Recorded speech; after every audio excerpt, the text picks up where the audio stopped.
ওয়ালাইকুম আসসালাম। হ্যাঁ ভালো আছি, তুমি কেমন আছো?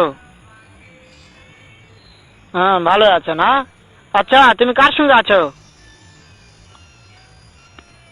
ওই মাদার চোরের সঙ্গে।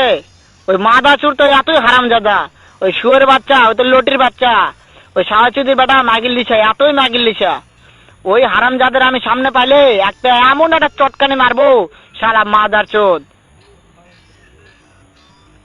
শুনো, তবে কি হচ্ছে, ওই মাদার চোদ ওই জায়গায় আছে নাকি? ও আমার কথা সব শুনতেছে।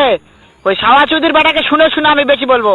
শুয়োরের বাচ্চা, শুয়োরের বাচ্চাকে আমি একটা এমন একটা চটকানি মারবো, শালা শুয়োরের বাচ্চা, লটির বাচ্চা। তাই নাকি? ওই শুয়োরের বাচ্চা আমাকে মারতে চায়? শুয়োরের বাচ্চাকে আমি দেখা সাক্ষাৎ হলে বলে শুয়োরের বাচ্চাকে আমি এমন চটকানি মারবো, মাদার চোদ। আমি থামো, আমি